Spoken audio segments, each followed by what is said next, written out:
period, and we see the beautiful opus mixtum of the Hadrianic period. The second phase is Antonine. To that phase belong these yellow bricks. The third phase is Severan, around 200 AD, and to that phase belong red bricks of a huge arch.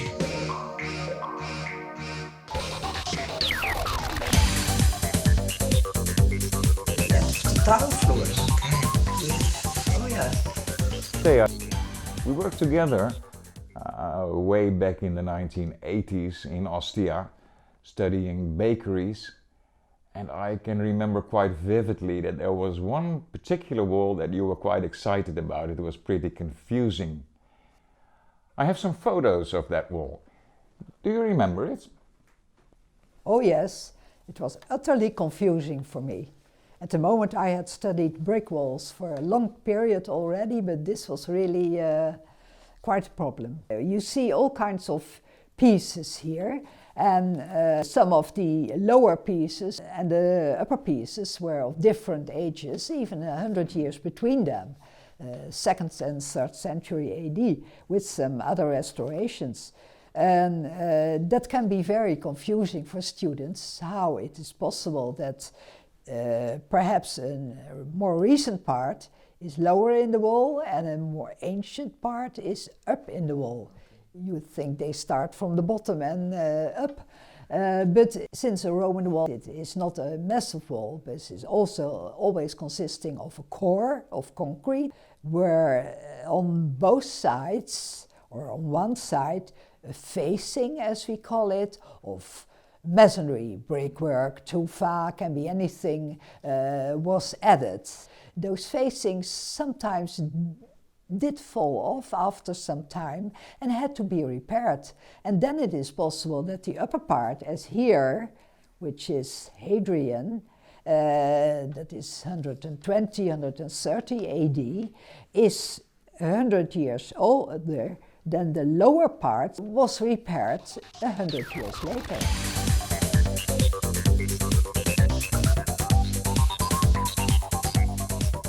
Some archaeologists study paintings, mosaics, portraits, sarcophagi, and you chose for walls and bricks, an unlikely choice. What caused that? Well, I think even from my earliest youth, when I was 3-4 years old, I always played with blocks, first in wood, later also in ceramic, so the real bricks, let's say, but then on a small scale for children. And I always created house walls or whatever. And so perhaps it originated there, I don't know. How did you end up in Ostia? Well, I was very lucky in a way, because I was staying as a student at the Dutch Institute in Rome, and there arrived quite soon a team from the Free University in Amsterdam under Professor Johannes Boersma, and they were starting a project in Ostia. And he invited me to talk with him, and then said, would you like to participate in our project and study the walls? Yeah. Yeah. And from then on it was Ostia. Not only Ostia, because I also worked and walked a lot in Rome.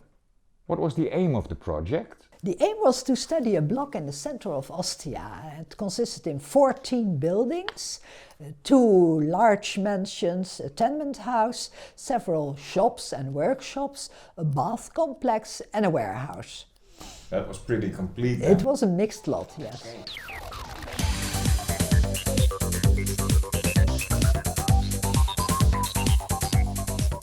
Now, in Pompeii, life ended in 79 AD, but in Ostia it continued for a very long time, until the 6th century.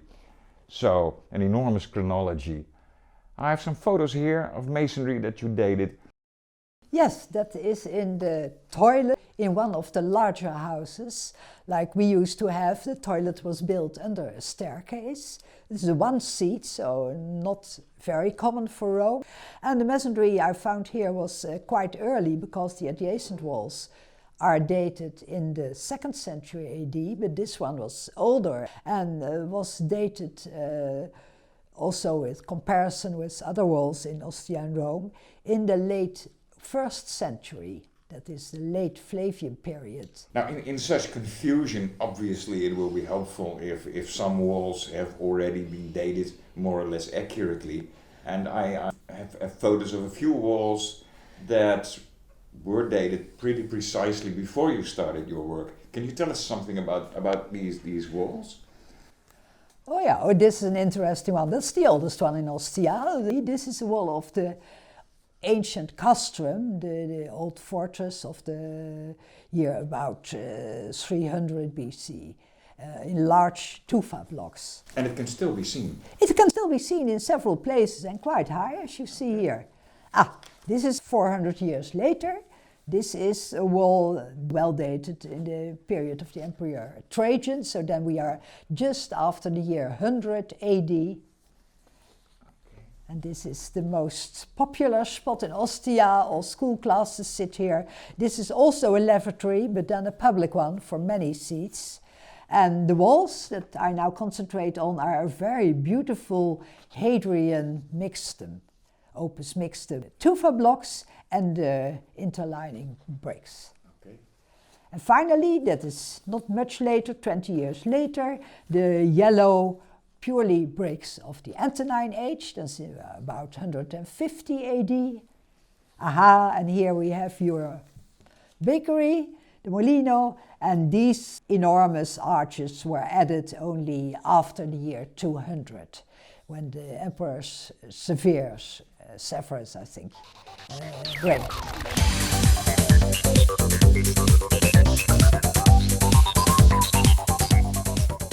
Many viewers may now think, okay, this is what Dr. Here says, so it's probably true.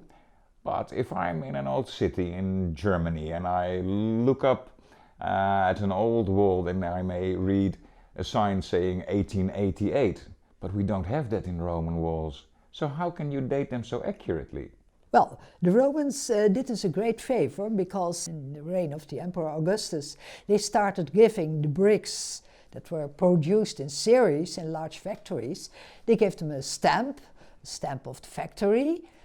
A century later, and that is during the Emperor Trajan, they did for us archaeologists an even nicer thing.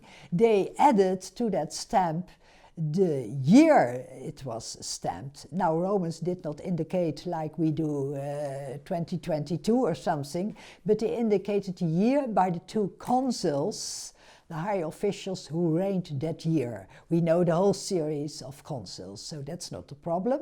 And in the year 123, in abbreviation, we find these on the bricks, and that started in the year 123 AD, and I'm very happy to present one from the succeeding year, 124 AD, where the two consuls' names in abbreviation were presented.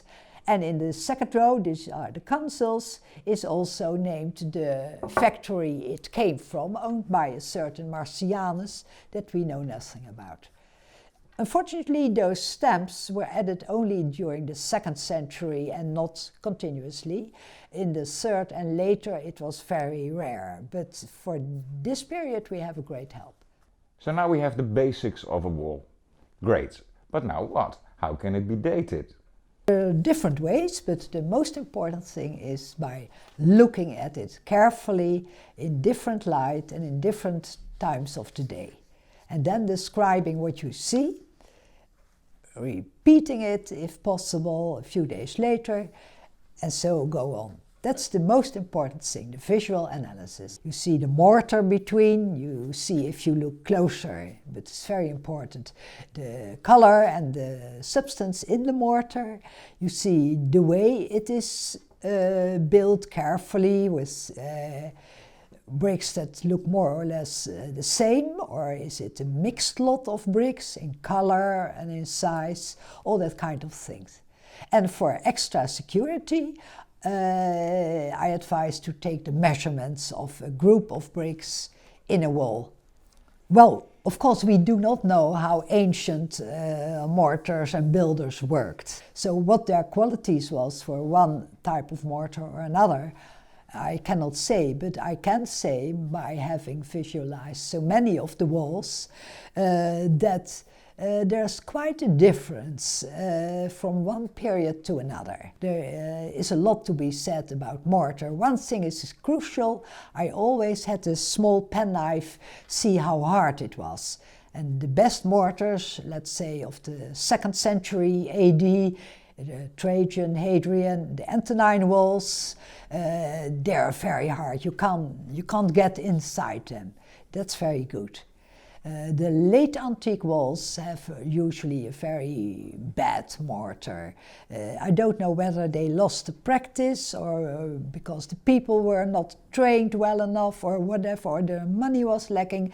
Of course, we do not know the reasons, I'm sorry to say, but then you see that the mortar is filled with anything, pieces of marble, pot shards, even pieces of bone from some poor animal, whatever, apart from the regular mortar part. And as a consequence, the beds of mortar in that late period are also much wider. Probably, I think, because the bricks were very expensive and the mortar not, because I can't find another explanation why they would do it. It's always a question of money, of course, so they reused material from the past. Yes, quite a lot. Of course, mortar you can't reuse, and that's crucial because mortar is the only fresh element in any wall. Bricks or tufa or whatever can be reused at random, but not mortar. So if you are rather confident in looking at the mortar, then you can say a lot about its date already. But the bricks, yes, in the 2nd century, when the emperors Trajan, Hadrian, Antonine emperors had the large building periods, that most of Ostia was being built and also large parts of the suburbs of Rome, then all the bricks were fresh. But that declined after the year 200 AD or somewhat later, I must say, when I think also the politics of Rome declined. So I think also the large industries, and brick producing was one of the very large industries, must have felt the consequences very badly. So they reused bricks. Well, here you have an example. It's an old photograph of mine in black and white of a reused wall. It was from Ostia, and in my remembrance from the House of the Porch, but the block we researched with the Free University of Amsterdam. But here you see a late antique wall, and what you can see very carefully here are they're all from the same lot, so they have the same width more or less, but many of them are broken in two. And often we also see, like this one and this one and this one, that the sides are not straight but are on a curious angle. This means that the bricks were used before in the wall.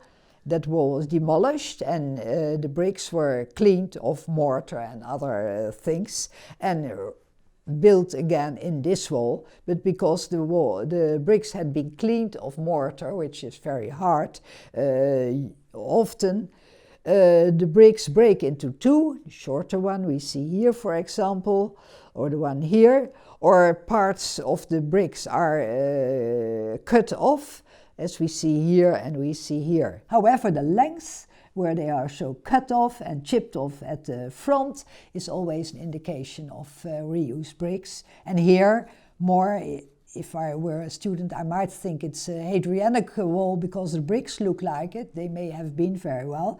And another example of this late antique masonry is that the mortar beds between the bricks are very wide, almost as wide as the bricks themselves.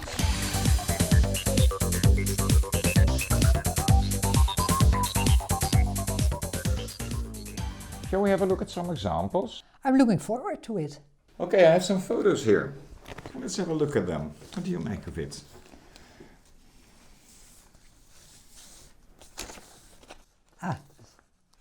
Yeah, well, they're all from Ostia, obviously. Yes. This, I think, is a wall of the late 3rd century. You see also, we just discussed that mixed lot of bricks, and here the reused bricks are very clear. because you see thick ones, thin ones. You see here very long ones. I just spotted here. It may be a roof tile, don't you think? But also very small ones in length, and they have a rather large width in the mortar. Beneath, near the foundation, there's a serious, I think the wall was revetted by plaster or marble later on, that you didn't see this because it's a public building. But here you see that's quite unusual, reused square tufa blocks, you know, of the opus reticulatum. Yes. They took here as well. Very interesting. Then, here we have a wall of, as I remember well, the 4th century, mid-4th century. And here we have a mixed lot of bricks. We had in previous wall mainly bricks, but here is bricks with alternating courses of tufa, oblong blocks of tufa, not very well cut because there are all kinds of shapes, like little leaves. And the bricks also are in part a mixed lot. Okay. I'm looking at no, that's modern restoration, the Yes, arch. the upper part modern, Yeah. do you think? Yes. The arch is it's not the way Roman, they are Roman bricks, ancient bricks, but then it's not the way they mortared it. We have the wall of the House of the Porch, one of the block of the Free University, and this is, I think, one of the very latest walls I ever noticed there.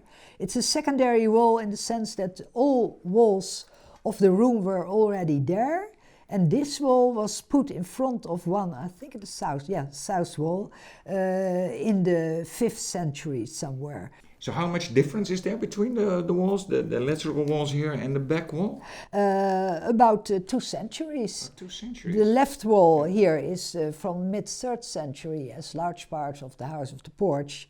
And the wall here that was set as a reinforcement. Did they want to install a cupola? No, that's not possible, but a vault or something? We do not know, of course, because the other wall, the old wall, looks sound enough. Yeah. But anyway, they put a wall in front of it, obviously in the 5th century with, again, if you look carefully, you see it here, it's mainly small, long bricks. And between them you see very large beds of mortar with even pieces of marble in it. And that's in the very rear of Ostia, the piccole terme. Small bath. Very small, very tiny basins, only for 1 or 2, more like our jacuzzi than like an ancient bath complex. And here also you see, as for this is also modern bricks, I mean modern restoration, but here you see parts of the ancient bricks, and then you see what a sorry lot it is. Sorry, I can't describe it otherwise. Mixed, all kinds of lengths, all kinds of color. And you see here that the beds of mortar and of bricks are not in a strict horizontal line, but the bricks are in a slightly undulating pattern, which is also very characteristic of late antique parts. You see it also in the city wall of Rome, in the buildings they put there in the 5th century. This is 5th century? I think even later, maybe early 6th, but it's so little to be dated well. It's very late. One of the last buildings in Ostia. Yeah.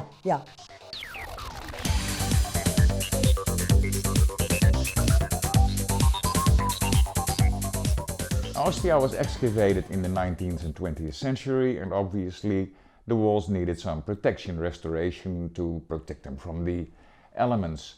How did that impact your studies?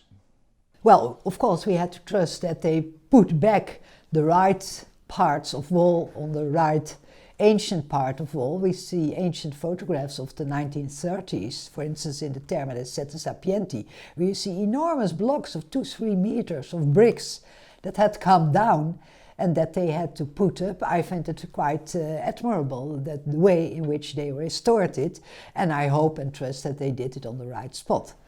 So at the end of your studies, did you have a little black book? Is there perhaps hidden in this house a little black book, so that if we are looking at a wall, we can leaf through the book and then look at it and say, okay, this wall is late 4th century? I wish it were. No, no, no, no, no, no. It can't, you have to look at the wall again and again and again. I can say that. What would this mean for students who wish to date a wall? How time-consuming would the effort be for them? Well, if you have the time, as I did the first year in Ostia, working with Free University, to look at the walls, and I measured lots of bricks, that's very good, because you have to stay very close to the wall. You have to observe every detail, that kind of work. It would be quite a nice effort, and you must always think, I mean, dating a wall is not interesting in itself, but a wall is part of a building, and the building is part of a quarter, and the quarter is part of a town. And in that way, it's very interesting because you contribute to the building history, if you do it right, of that town, of that block, of that house. That is the important thing.